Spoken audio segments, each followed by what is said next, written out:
नमस्कार, ABP news पर हाजिर हूं मैं रुबाना इसार खान। देश को आम चुनाव की जिन तारीखों के ऐलान का इंतजार था, आखिरकार आज चुनाव आयोग की तरफ से लोकसभा चुनाव के लिए तारीखों का ऐलान कर दिया गया है।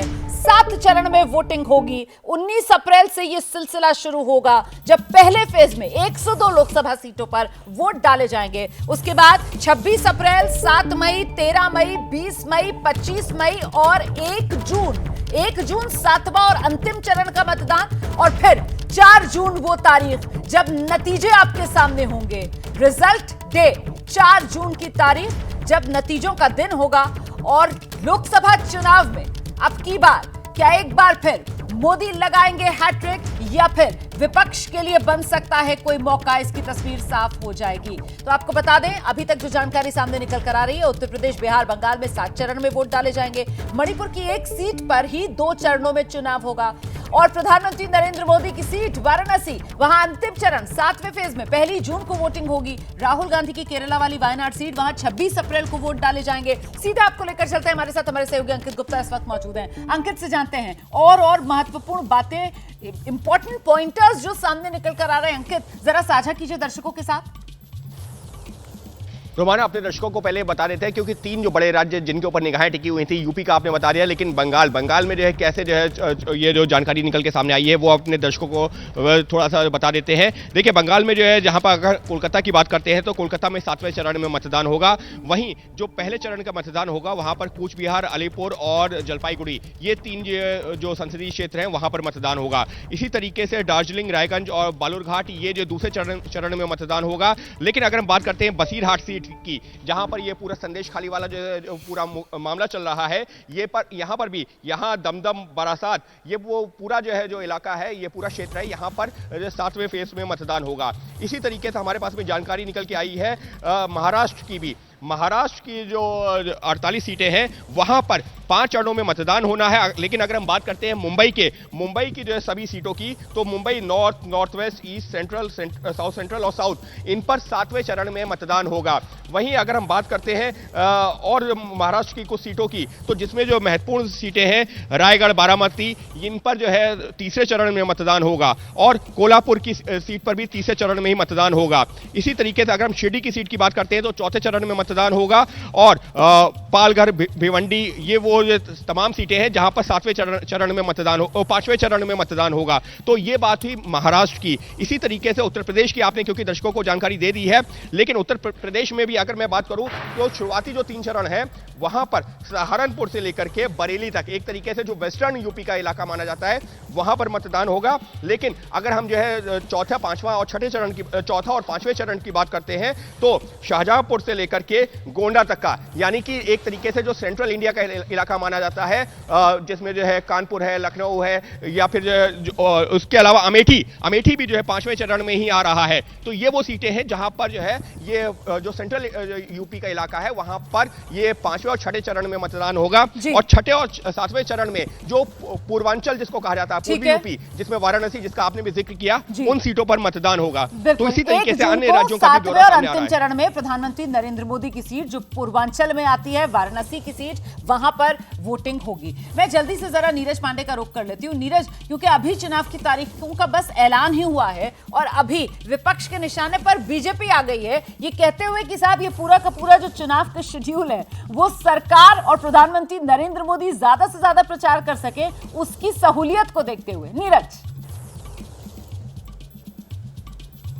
देखिए रुमाना, विपक्ष और सत्ता पक्ष में यही अंतर है। विपक्ष यहाँ कमियां निकालने पे लगा हुआ है, सवाल खड़े कर रहा है, और वहाँ सरकार की ओर से, सरकार के सबसे बड़े नेता नरेंद्र मोदी ने इसका स्वागत भी किया और उनका प्रोग्राम भी फाइनल हुआ। यहाँ एक सबसे बड़ी खबर यहाँ बता दें कि अगले 3 दिनों तक देश के सबसे बड़े नेता, मतलब भारतीय जनता पार्टी के सबसे बड़े नेता प्रधानमंत्री नरेंद्र मोदी अगले 3 दिनों तक दक्षिण भारत के दौरे पर रहेंगे। यानी कल तमिलनाडु रहेंगे, केरल जाएंगे, उसके बाद तेलंगाना जाएंगे, आंध्र प्रदेश जाएंगे, और और जो है कर्नाटक, इन 5 राज्यों में प्रधानमंत्री Narendra Modi cut to cut दौरे करेंगे। कल उनका चेन्नई के पास एक लंबा रोड शो भी होना है। ये सारे कार्यक्रम प्रस्तावित हो गए हैं और अगले कुछ मिनट में, अगले या कुछ घंटों में उनका पूरा रोड मैप, पूरे कार्यक्रम की रूपरेखा आने वाली। तो ये अंतर है सत्ता पक्ष और विपक्ष में। विपक्ष जहां इन पर अभी कमियां निकालेगा, प्रेस कॉन्फ्रेंस करेगा, बातें करेगा, सवाल खड़े करेगा, तमाम चीजें चलती रहेंगी, तो उधर सत्ता पक्ष के नेता इस पर काम शुरू कर चुके हैं। उनका ये प्लानिंग है, अंग्रेजी में कहावत है, हिट द ग्राउंड रनिंग। वो हाल यहाँ बीजेपी का नजर आता है। और विपक्ष जिसका आप जिक्र कर रहे हैं कि साहब अब जबकि चुनाव की तारीखें भी सामने आ गई हैं, तो विपक्ष अभी भी सिर्फ और सिर्फ सत्ता पक्ष की घेराबंदी करता हुआ नजर आ रहा है। राजनीतिक मेहमान हमारे साथ मौजूद हैं। अंकित और नीरज, आप दोनों का बहुत बहुत शुक्रिया। राजनीतिक मेहमानों का रुख करेंगे। प्रेम शुक्ला जी बीजेपी के प्रवक्ता, अभय दुबे जी कांग्रेस के प्रवक्ता इस वक्त हमारे साथ मौजूद हैं। अभय दुबे जी से जान लेते हैं पहले, अभी कांग्रेस के प्रवक्ता शायद हमारे साथ नहीं जुड़े हैं क्या? अभी वो हमारे साथ नहीं है। साथ ही आप देख रहे हैं स्टूडियो में मेरे साथ जो वरिष्ठ पत्रकारों का पैनल मौजूद है। प्रदीप सिंह जी हमारे साथ मौजूद हैं, अभय दुबे जी हमारे साथ मौजूद हैं और आशीष डेटा लुक से हमारे साथ जुड़ रहे हैं। बहुत स्वागत आप सभी का। सबसे पहले तो एक रिएक्शन लेते हैं पत्रकारों से। प्रदीप सर, आपसे शुरुआत करूंगी। ये जो शेड्यूल आया है, इसको आप किस रूप में देख रहे हैं? नहीं, देखिए, चुनाव टीएन सेशन आए उसके बाद से ये मल्टी फेजेस, मतलब फेज की संख्या लगातार बढ़ती जा रही है जी।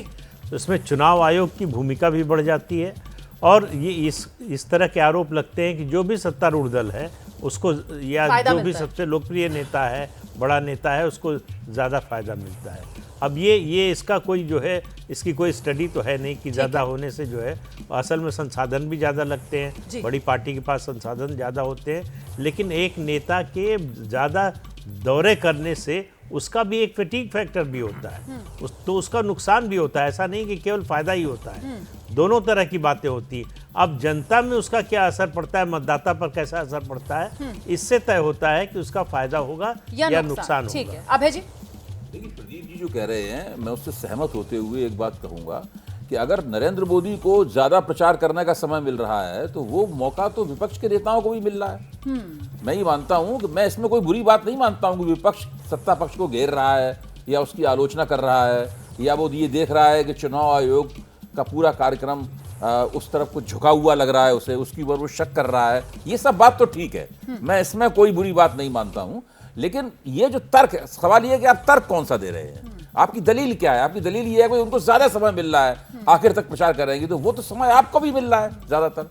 आपके भी जो बड़े नेता हैं, भले ही नरेंद्र मोदी जितने बड़े ना हो, वैसी उनकी राष्ट्रीय छवि ना हो, लेकिन बड़े नेता तो हैं ही विपक्ष के पास भी, उनको भी पूरा प्रचार करने का समय मिल रहा है। सर, इसीलिए तो अगर विपक्ष इस तरीके के सवाल उठाता है तो फिर ऐसा लगता है कि विपक्ष को सामने लिखी इबारत दिख रही है। शायद विपक्ष जो है वो खिसियाहट में इस तरीके की बातें कर रहा है, क्योंकि जैसा आपने कहा ना कि अगर सत्ता पक्ष को समय मिल रहा है तो समय तो विपक्ष को भी मिल रहा है, और अगर विपक्ष कहता है कि इससे फायदा सत्ता पक्ष को होगा तो मतलब क्या विपक्ष खुद ही ये मान चुका है? अभय जी कांग्रेस से अब हमारे साथ जुड़ गए हैं।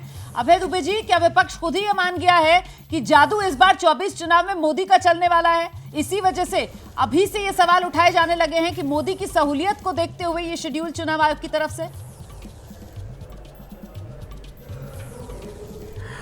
रोमाना जी, आज जिस शायराना अंदाज में मुख्य चुनाव आयुक्त ने भारतीय जनता पार्टी के खिलाफ जो बातें कही है वो पूरे देश को गौर से सुनना चाहिए।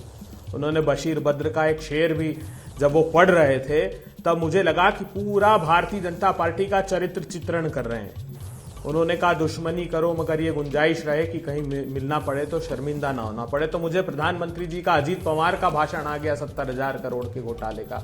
मुझे चौहान साहब का, महाराष्ट्र वाले मोदी जी का भाषण आ गया कि विधवाओं के हिस्से के भी जो आवाज थे वो खा गया ये आदमी, इसको माफ करोगे क्या? नीतीश कुमार के लिए दिया हुआ भाषण याद आ गया, जो अश्लील बातें उन्होंने महिलाओं के लिए सदन में कही थी और सबको गाली देने वालों को गले लगा लिया। इस चुनाव में जो डिसाइसिव रोल प्ले करेंगे वो 21 करोड़ से अधिक वो नौजवान वोटर जो 29 वर्ष के हैं, जो बेरोजगारी की आग में झोंक दिए गए हैं, और वो देश की आधी आबादी जिसमें 12 राज्यों में महिलाओं की संख्या चुनाव आयोग ने बताया कि पुरुषों से अधिक है, वो महंगाई की आग में झोंक दी गई। देश देख रहा है इलेक्टोरल बॉन्ड का कितना सर, बहुत सारे मुद्दे आप एक साथ लेकर आ रहे हैं, सही से बात नहीं हो पाएगी। पहले मेरे ख्याल से वो सबसे पहले जहां से आपने अपनी बात शुरू की थी ना कि साहब वो चुनाव आयोग ने आज जिस तरीके से शेरो शायरी की, आपको ऐसा लगा कि निशाने पर बीजेपी को लिया, वहीं से जरा बात का सिलसिला बढ़ा लेते हैं सर। उसी पर पहले प्रेम शुक्ला जी हमारे साथ मौजूद हैं, उनसे जवाब देते हैं। प्रेम भाई आइए। ये रोमाना जी, एक तो अभय दुबे जी ये मान रहे हैं कि भारत का निर्वाचन आयोग निष्पक्ष है, तो पहली बात तो जो कांग्रेस का ऑफिशियल स्टैंड आज तक रहा है उसको पक्षपाती कहने का, उसका खंडन कर रहे हैं, इसके लिए जो है साधुवाद के पात्र हैं। अब दूसरी बात जो फेजेस की बात हो रही है, तो भाई मैं 91 के इलेक्शन से देखिए तो 91 में 3 फेज में चुनाव हुआ, 96 में 3 फेज में हुआ, 98, 99 3 फेज में हुआ, और जो है 2004 में 4 फेज हो गया, 2009 में जो है 5 फेज में चुनाव हो गया, लेकिन 2014 में 9 फेज में चुनाव हुआ। तो क्या जब आप जो है फेजेस बढ़ा रहे थे, 2004 में 4 फेज में चुनाव था, 2009 में 5 फेज में चुनाव हो गया, और 2014 में जो है 9 फेज में चुनाव हो गया, तो कांग्रेस क्या निर्वाचन आयोग के माध्यम से फेजेस की संख्या बढ़ाकर कोई एडवांटेज ले रही थी क्या? तो कृपा करके आरोप लगाने के पहले थोड़ा सा आत्मावलोकन कर लें, चुनाव के इतिहास का जो है बारीकी से अध्ययन कर लें, तो आपकी बहुत सारी जो है आरोप लगाने के, अनर्गल प्रलाप करने के, आपका जो समय आप जो फिजूल खर्च करते हैं उससे बच जाएंगे। अब बात रह गई ये भाई विविध मुद्दों पर, तो हमारे मुद्दे क्या जो है वो बिंदुवार जवाब देने के लिए तैयार है, और जनता वो जानती है अच्छी तरह से। जनता जब जनादेश देती है तो रणदीप सुरजेवाला की तरह उसको आप दैत्य कह देंगे, इससे जनता दैत्य नहीं हो जाएगी, आपकी कुंठा प्रकट होगी। जनता के विवेक पर मुझे लगता है जनादेश को छोड़ देना चाहिए। जनता को पता है निरीक्षीर विवेक उसके पास है, वो दूध ले लेगी और पानी छोड़ देगी, या पानी ले लेगी दूध छोड़ देगी, जो उसकी इच्छा है वो ले लेगी।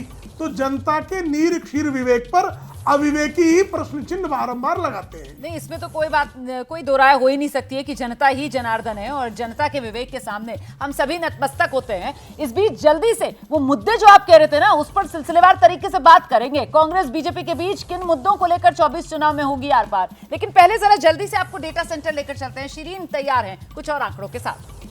बिल्कुल, आंकड़े दिलचस्प है और अपने दर्शकों को समझाना इन्हें जरूरी है, और इसीलिए रोमाना आप जल्दी से हम देखिए, इस वक्त मैं संसद भवन के बाहर, इस बिल्डिंग के बाहर खड़ी हूं, और 4 जून की वो तारीख जब नतीजे सामने होंगे, तो इसी 4 जून को उन सांसदों को चुना जाएगा, और वो नतीजे बताएंगे कि कहां से किसे चुनकर इस संसद भवन में बिठाने के लिए तैयार किया है जनता ने। अब वो लोकसभा चुनाव का ऐलान तो हो चुका है, तारीखें आपके सामने हैं। 19 अप्रैल से शुरुआत होगी और 1 जून को आखिरी।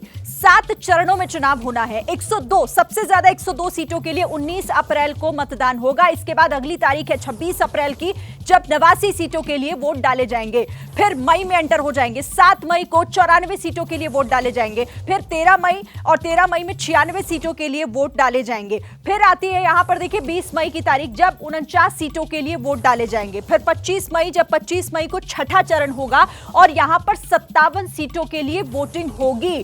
फिर आखिरी चरण यानी कि 7वां चरण होगा, और 1 जून की वो तारीख होगी जब 1 जून यहां पर 1 जून को 57 सीटों के लिए वोट डाले जाएंगे। और उसके बाद फिर हमारा जो इंतजार होगा वो 4 जून को आकर खत्म हो जाएगा, जब नतीजों का दिन होगा। और सबसे तेज नतीजे 4 जून को लगातार एबीपी न्यूज पर हम अपने दर्शकों को दिखाएंगे कि आखिर जनता ने किसे चुना है। रोमाना, बिल्कुल, तो 7 चरणों में किस तरीके से वोट डाले जाएंगे। 19 अप्रैल से सिलसिला शुरू होगा। 2 तारीखें अप्रैल के महीने की हैं, 19 और 26। इसके अलावा 4 मई के महीने की तारीख है, और फिर 1 तारीख जून की है, 1 जून, जब 7वें और अंतिम चरण के लिए वोट डाले जाएंगे, और 4 जून नतीजों का दिन। बहुत शुक्रिया शिरीन, आगे भी आपके पास आते रहेंगे डेटा सेंटर। इस बीच एक और बड़ी खबर दर्शकों को बता देते हैं। मल्लिकार्जुन खड़गे कांग्रेस के अध्यक्ष हैं, उन्होंने सोशल मीडिया पर पोस्ट किया है, 2024 लोकसभा चुनाव भारत के लिए न्याय का द्वार खोलेगा।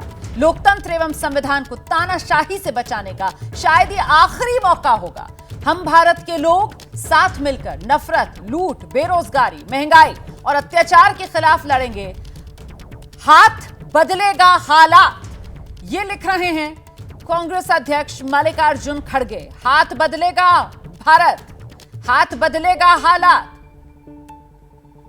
तो सीधे सीधे निशाने पर मोदी सरकार को लेते हुए, और देखिए जिस तरीके से इस पोस्ट के जरिए भी करारा प्रहार मोदी सरकार पर किया है, खासतौर से लोकतंत्र और संविधान को तानाशाही से बचाने का शायद ये आखिरी मौका है, ये कहते हुए मुझे लगता है जरा एक बार जल्दी से लेकर चलते हैं आपको खास मेहमानों के पास। कांग्रेस की तरफ से अभय जी हमारे साथ मौजूद हैं, उन्हीं से ये जानते हैं कि ठीक है सोशल मीडिया पर ये पोस्ट कर रहे हैं, आपकी पार्टी के अध्यक्ष हैं, आखिरी मौका उनको क्यों लग रहा है? ये लोगों को कहीं डराने का काम तो नहीं कर रहे हैं कि संविधान लोकतंत्र को बचाने के लिए तानाशाही से ये आखिरी मौका होगा? इसका मतलब क्या है? देखिए, ये बात हम लगातार कह रहे थे और इसकी पुष्टि उस बात से हुई जो इलेक्टोरल बॉन्ड का स्कैम सामने आया, जिसमें फ्यूचर गेमिंग हो, मेगा इंजीनियरिंग हो, क्विक सप्लाई हो, ऐसी सारी कंपनियां आप सोचिए जिनका कारोबार नहीं है उनसे कई गुना 100 गुना अधिक चंदा दिया गया और छापे ईडी सीबीआई के पड़ने के 5-5 7-7 दिन बाद वो इलेक्टोरल बॉन्ड खरीदे। इससे ये बात साफ हो गई कि ये संस्थाओं के माध्यम से उगाई का एक तो खेल चला रहे हैं। दूसरा आप देखिए, अभी बीआरएस के जो नेता हैं उनकी बेटी को शराब के स्कैम में पकड़ा, लेकिन अंतिम समय तक कोशिश करते रहे कि गठबंधन हो जाए। 50 दिन बाद जेल से छूट के आए, चंद्रबाबू से वहां गठबंधन कर दिया। उड़ीसा में जाते तो अमित शाह साहब भाषण देते हैं, वो कहते हैं कि ये जो माइनिंग का स्कैम है, जो चिटफंड का घोटाला है, पूरी बीजेडी जेल में जाएगी। सुप्रीम कोर्ट लताड़ लगाता है कि ईडी सीबीआई जांच अपने हाथ में लेती है और जांच को ढीला कर देती है। ये क्या दर्शाता है? इनका डेस्पिरेशन कि जो टीवी में माहौल बनाया जा रहा है वैसा माहौल जमीन पर भारतीय जनता पार्टी के लिए नहीं है। छोटे छोटे दलों के शरण में चरण वंदना करने का अर्थ क्या है भारतीय जनता पार्टी का? कि वो बहुमत से बहुत दूर है। तो चाहे महाराष्ट्र हो, चाहे बिहार हो, चाहे समूचा दक्षिण भारत हो, भारतीय जनता पार्टी जान गई कि बहुमत से दूर है और बहुमत से दूर होंगे तो जितना बड़ा गठबंधन ये बनाने की कोशिश कर रहे हैं सब बिखर जाएगा। ठीक है, जेडीयू वापिस इंडिया के दल में आएगा, मायावती जी आएंगे, जीतन राम मांझी से लेकर संजय निषाद, जितने दल हैं, ये इंडिया के गठबंधन 400 के पार होगा, याद रखिएगा। ठीक है सर, आपने वो जो इलेक्टोरल बॉन्ड वाली बात की है ना, मुझे लगता है पहले उसी पर जवाब देते हैं। प्रेम शुक्ला जी, कांग्रेस लगातार घेराबंदी बीजेपी की, मोदी सरकार की इलेक्टोरल बॉन्ड को लेकर ये कहकर कर रही है कि साहब चंदे का नाम दरअसल किया मोदी सरकार ने भ्रष्टाचार का काम। प्रेम शुक्ला, देखिए भ्रष्टाचारी हर किसी को भ्रष्टाचारी समझता है, और जो आकंठ भ्रष्टाचार में डूबे रहे हैं, जिनकी अध्यक्षा श्रीमती सोनिया गांधी पूर्व अध्यक्षा 420 की केस में बेल पर है, जिनके पूर्व अध्यक्ष श्रीमान राहुल गांधी 420 की केस में बेल पर है, जिनकी पार्टी जो है वो बाकायदा हवाला ट्रेड करते हुए उस पर चार्ज लगा हुआ है, उसको तो यही सब लगेगा। और आप कृपा करके समझ लीजिए 20,000 करोड़ रुपए के जो इलेक्टोरल बॉन्ड है उसमें से 303 सीट पाने वाली भारतीय जनता पार्टी को 6,000 करोड़ रुपए की राशि आती है। शेष बचे 240 जो सीटें हैं, उन 240 सीटों वाले लोगों को 14,000 करोड़ रुपए जाते हैं। तो आप ये 14,000 करोड़ रुपए पाने वालों में कांग्रेस भी, जिसके पास मुश्किल से 52 सीटें हैं, हाँ। 52 सीटें पाने वालों को इतना अधिक चंदा किसको किसको ब्लैकमेल किया है भाई, जरा बताइएगा। और जीप घोटाले से लेकर 2G 3G 4G जीजा जी, आपका तो घोटालों का ही इतिहास रहा है। नेहरू जी के जमाने में डॉक्टर बाबा साहब आम्बेडकर ने कहा था कि भ्रष्टाचार के कारण कांग्रेस एक जलता हुआ घर है, जो इसके साए में भी खड़ा हो जाएगा वह भी जलकर खाक हो जाएगा। ये आरोप था। और तानाशाही की आप बात करते हैं मित्र, तानाशाही की दशा ये थी कि कांग्रेस के श्रीमान पंडित जवाहरलाल नेहरू के जमाने में 1958 में पहली बार अनुच्छेद 356 का दुरुपयोग किया गया। उनके दामाद ने, उनकी बेटी जो उसमें इंदिरा गांधी कांग्रेस की अध्यक्ष हो गई थी, कम्युनिस्ट सरकार केरल की गिराए जाने के कारण अपनी पत्नी को हिटलर कहा था। ये मेरा आरोप नहीं था। उसके बाद आपने 90 से अधिक सरकारें गिराई। हमारी 6 वर्ष की सरकार जो है आदरणीय अटल जी की चली, 10 वर्ष की सरकार आदरणीय मोदी जी की चली। 16 वर्षों में एक सरकार को अनुच्छेद 356 का दुरुपयोग करके गिराने का काम नहीं किया। आपातकाल आपने लादा था। हजारों हजार निर्दोष राजनीतिक दलों के कार्यकर्ताओं को जेल में इसलिए ठूंसा गया था ताकि श्रीमती इंदिरा गांधी का जो चिरंजीव थे उनको किसी तरह जो है सत्ता का अभिषेक उनको कराया जा सके ठीक है। और उनको जो है आकंठ भ्रष्टाचार करने की छूट दी जा सके। ठीक है सर, मुझे किस्सा ब्रेक तुर्की लेना का आपको याद है ना? ठीक है, मुझे क्या ब्रेक था? लेना है, मुझे ब्रेक लेना है। और जब ब्रेक पर से लौटेंगे तो अभय सर, ये लोकतंत्र और संविधान तानाशाही से बचाने का आखिरी मौका, ऐसा नहीं लगता आपको कि नैरेटिव बार बार विपक्ष दोहराता है, अब इसमें भी उतना दम नजर नहीं आता है? मतलब पहली बार तो कांग्रेस की तरफ से ये बात कही नहीं जा रही है, उससे पहले 19 लोकसभा चुनाव, तब भी इस तरीके की बातें सुनने के लिए मिलती थी। और इलेक्टोरल बॉन्ड को लेकर जो कांग्रेस पार्टी की तरफ से मोदी सरकार की घेराबंदी की कोशिश की जा रही है, तो जिस बात का जिक्र अभी प्रेम शुक्ला कर रहे थे, एक उंगली जब आप मोदी सरकार या बीजेपी की तरफ उठाते हैं तो बाकी की उंगलियां तो आपकी तरफ भी होती है ना सर। एक ऐसा हम्माम क्या इलेक्टोरल बॉन्ड का मामला नहीं है जहां कोई पर्दा नजर नहीं आता और इसमें सभी राजनीतिक दल इक्वली कटघरे में खड़ा नजर आते हैं? फिर मोदी सरकार की घेराबंदी इस पर कैसे करेंगे? तो अब की बार किसकी बनेगी सरकार? क्या मोदी एक बार फिर से सत्ता में आने वाले हैं, या फिर कांग्रेस न्याय के द्वार के जरिए कोई कमाल करने वाली है, या फिर मोदी के नेतृत्व में एनडीए 400 पार करने वाली है? हर सवाल का जवाब 4 जून को साफ होगा, जो नतीजों का दिन है। और उससे पहले 7 चरण में मतदान, जिसका शेड्यूल आज पूरा चुनाव आयोग की तरफ से देश के सामने रख दिया गया है। और ऐसे में देश के 20 बड़े शहर और उन बड़े शहरों में मतदान का दिन क्या है, तारीख क्या रहने वाली है, जानने के लिए सीधे डेटा सेंटर लेकर चलते हैं शिरीन के पास। बिल्कुल रोमाना, 20 बड़े शहर हैं और बहुत महत्वपूर्ण है, इसीलिए इनकी जानकारी अपने दर्शकों को देना जरूरी है कि कौन से वो 20 शहर हैं जहां पर मतदान होना है और कब होना है, यानी कि चुनाव की तारीखें क्या है। तो ये देखिए, दिल्ली 25 मई को यहां पर मतदान होगा, इसके साथ ही मुंबई जहां 20 मई को मतदान होना है, कोलकाता में 1 जून की तारीख है, लखनऊ में 20 मई को वोटिंग होगी, फिर आता है पटना में 1 जून को वोटिंग होनी है, भोपाल में 7 मई को मतदान होंगे, जयपुर शहर में 19 अप्रैल को वोटिंग होगी, इसी के साथ यहां पर वाराणसी जहां पर 1 जून को वोट डाले जाने हैं। फिर अगला जो शहर है, अगला जो महत्वपूर्ण शहर है वो है भोपाल, 7 मई को यहां पर, प्रयागराज में 25 मई को वोटिंग होनी है, फिर चंडीगढ़ में 1 जून, बेंगलुरु में 26 अप्रैल की तारीख है, हैदराबाद में 13 मई को वोट डाले जाएंगे, अहमदाबाद में यहां 7 मई की तारीख जब वोटिंग होगी, इसके बाद पुणे आता है, 13 मई को पुणे में भी मतदान होना है, और फिर उसके बाद आप देखिए हैदराबाद, बेंगलुरु, यहां पर 26 अप्रैल बेंगलुरु में, और इसके साथ हैदराबाद में 13 मई को वोट डाले जाएंगे। नागपुर की जो तारीख है, वोटिंग डे जो है वो 19 अप्रैल है, फिर कानपुर में 13 मई को मतदान होना है, फिर रांची की बात करें तो 25 मई को यहां पर वोटिंग होनी है, और अमृतसर में 1 जून को मतदान होगा। चेन्नई की तारीख 19 अप्रैल है और कोच्चि में 26 अप्रैल को मतदान होना है। तो ये पूरे 20 बड़े शहर हैं देश भर के, जहां की चुनाव की तारीख क्या है, मतदान की डेट क्या है, ये हम अपने दर्शकों को बता रहे हैं। रुमाना। बिल्कुल, और इस बार देखिए लोकतंत्र का ये जो पर्व है इसका आकार और बड़ा होता हुआ, क्योंकि इस बार जो वोटर हैं उनकी संख्या 97 करोड़ के करीब पहुंचती हुई, जिसमें 49.7 करोड़ पुरुष वोटर और 47.1 करोड़ महिला वोटर बताए गए हैं। हमारे साथ यहाँ स्टूडियो में वरिष्ठ पत्रकार दिबांग भी अब इस वक्त मौजूद हैं, जरा उनसे एक रिएक्शन लेते हैं। 7 फेजेस में वोटिंग, 4 जून को नतीजे। दिबांग, बहुत अच्छी बात है कि इतने फेजेस में हो रहा है, ठीक से चुनाव हो। विपक्ष ज़रूर ये कह रहा होगा कि ये क्यों इतने ज़्यादा करवाए गए, लेकिन बड़ी बात यह है कि सबको बराबर का मौका मिलेगा। ज़्यादा मुझे लगता है महत्वपूर्ण ये है, जिस पर चुनाव आयोग को ध्यान देना चाहिए, कि इन चुनावों में बहुत बेतहाशा पैसा खर्च होता है।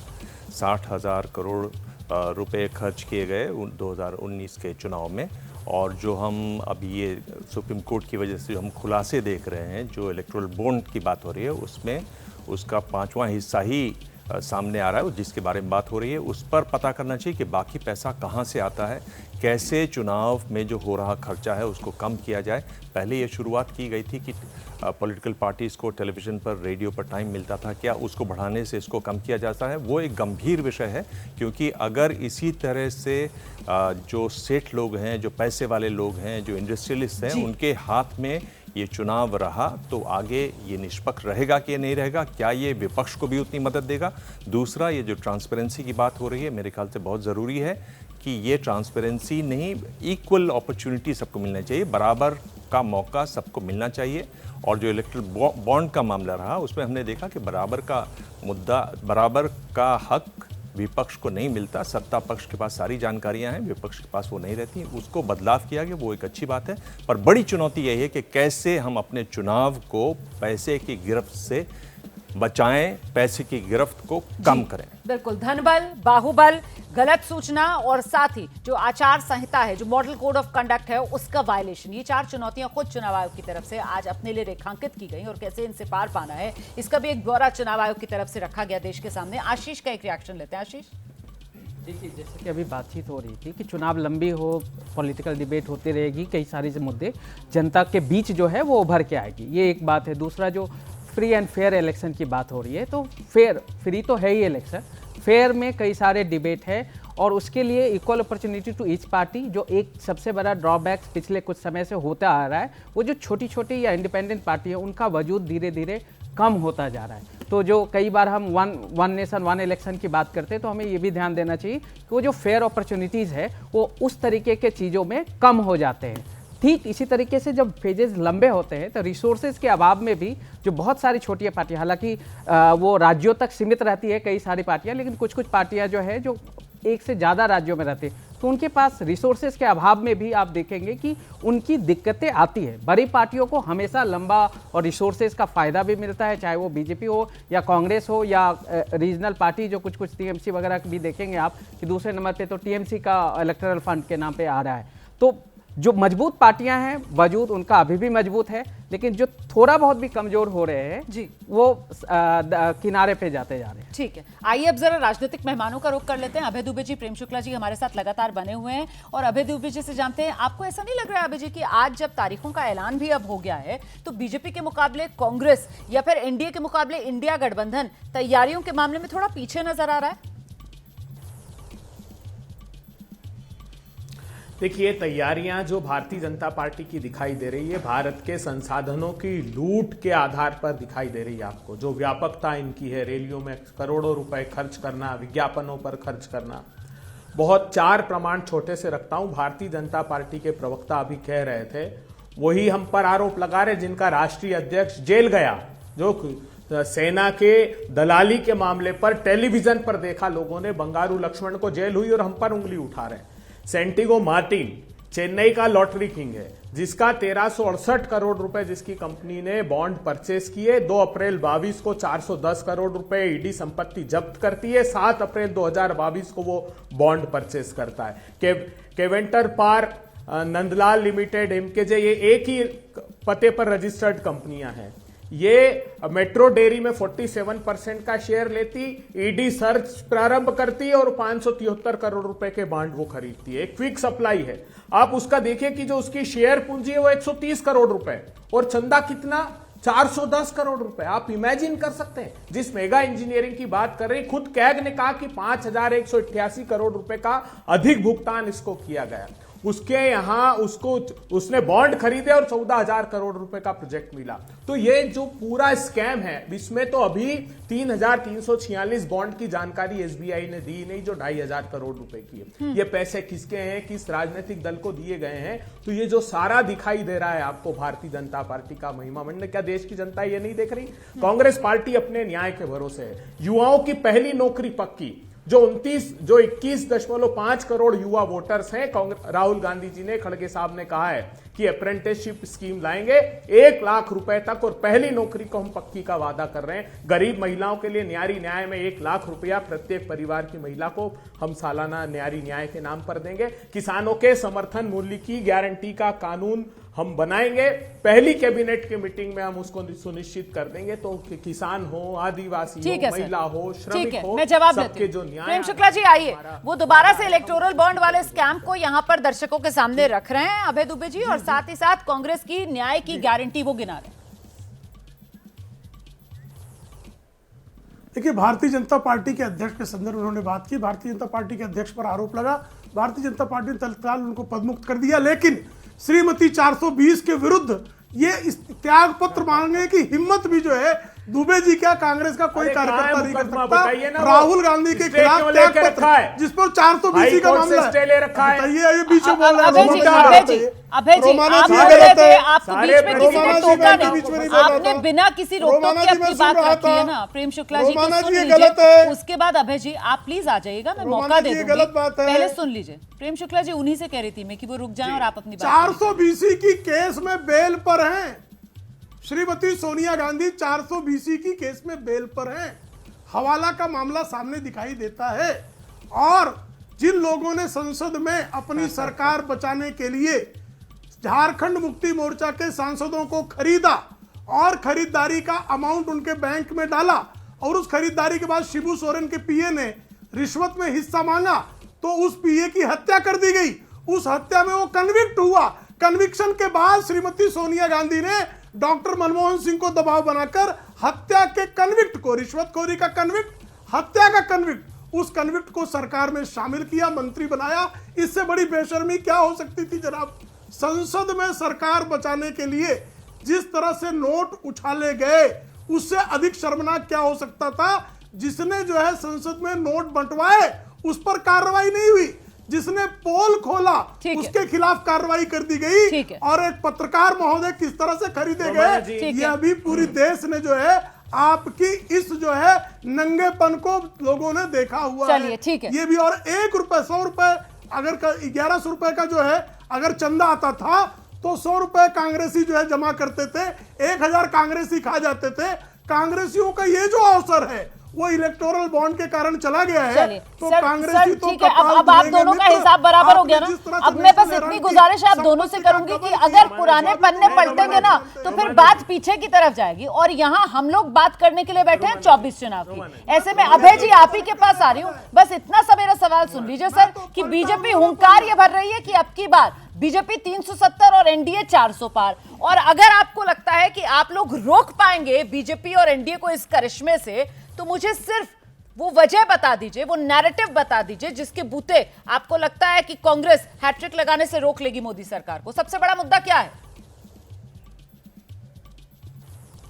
देखिए, किसी सूरत में भारतीय जनता पार्टी की सरकार बहुमत को हासिल नहीं करने वाली मोदी जी की। एक झूठा नैरेटिव देश में गढ़ा गया है इनके द्वारा। अगर ऐसा नहीं होता तो बताइए, जिसको रद्दी माल बता रहे थे उसको क्यों शामिल करते हैं नीतीश बाबू को? जो चवन्नी छाप कह रहा था कि मैं चवन्नी छाप नहीं हूं, उसको ले लिया आपने। जो अभी शराब घोटाले का आरोप जिस पर एफआईआर दर्ज हुई, जो 50 दिन जेल से में था चंद्रा बाबू नायडू, उनको ले लिया।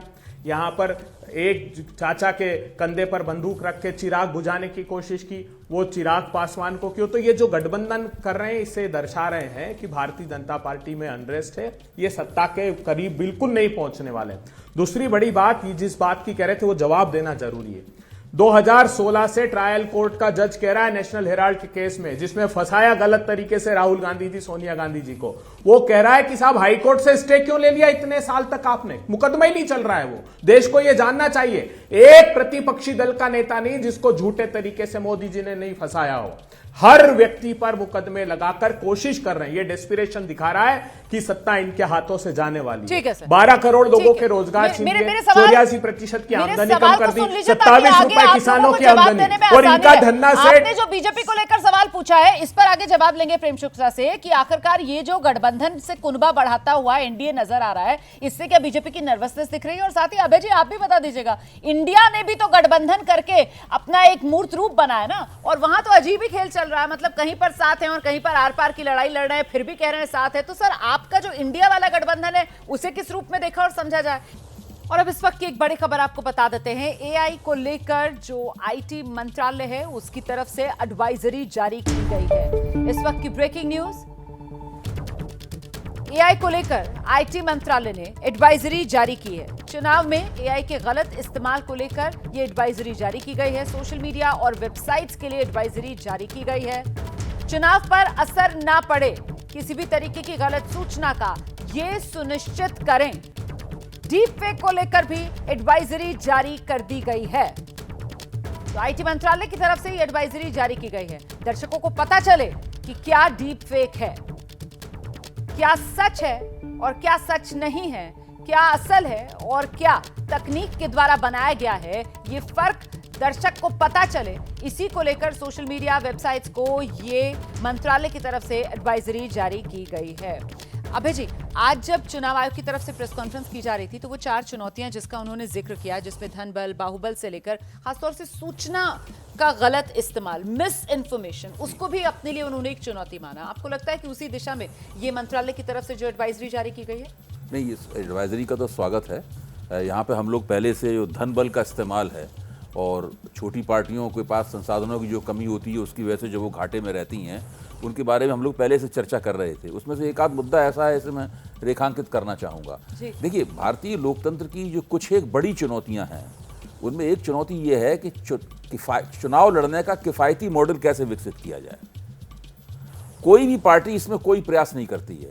एक आध नए खिलाड़ी जो चुनाव के मैदान में आए थे तो शुरू में उन्होंने चुनाव लड़ने का एक किफ़ायती मॉडल की एक छोटी सी झलक दिखाई थी, लेकिन उसके बाद वो झलक भी बहुत जल्दी ही तिरोहित हो गई। वो लोग भी सब उन्हीं प्रकार के चक्करों में फंस गए जिस प्रकार के चक्करों में दूसरी पार्टियां फंसी हुई हैं। ये चुनाव सुधार का एक ऐसा मुद्दा है जिसके ऊपर चुनाव आयोग को विशेष तौर पर ध्यान करना चाहिए, क्योंकि चुनाव आयोग को दरअसल चुनाव सुधार की चालक शक्ति बनना चाहिए, उसकी मोटिव फोर्स बनना चाहिए। यही चुनाव आयोग का काम है, वरना चुनाव आयोग का काम केवल ये बंदोबस्त करना थोड़ा है और तारीखें तय करना थोड़ा है। इसके साथ साथ ये भी एक बहुत बड़ा मुद्दा है कि चुनाव सुधार की जो मोटी लगातार फाइल होती जा रही है, उसके ऊपर धूल जमती जा रही है, कोई उसको झाड़ के देखता भी नहीं कि पहले जो सुझाव आए थे उनमें क्या लिखा हुआ है। ये एक बहुत महत्वपूर्ण सवाल है। इस महत्वपूर्ण सवाल को अगर हल कर दिया जाए तो भारत में से राजनीतिक भ्रष्टाचार की समस्या पूरी तरह अगर खत्म नहीं होगी तो काफी कुछ खत्म हो जाएगी। ये जो इलेक्टोरल बॉन्ड्स को लेके जो हंगामा मचा हुआ है, तो निश्चित रूप से एक घृणित किस्म का भ्रष्टाचार है जिसको कानूनी जामा पहनाया गया। वो ऐसी घटनाएं होंगी नहीं दोबारा।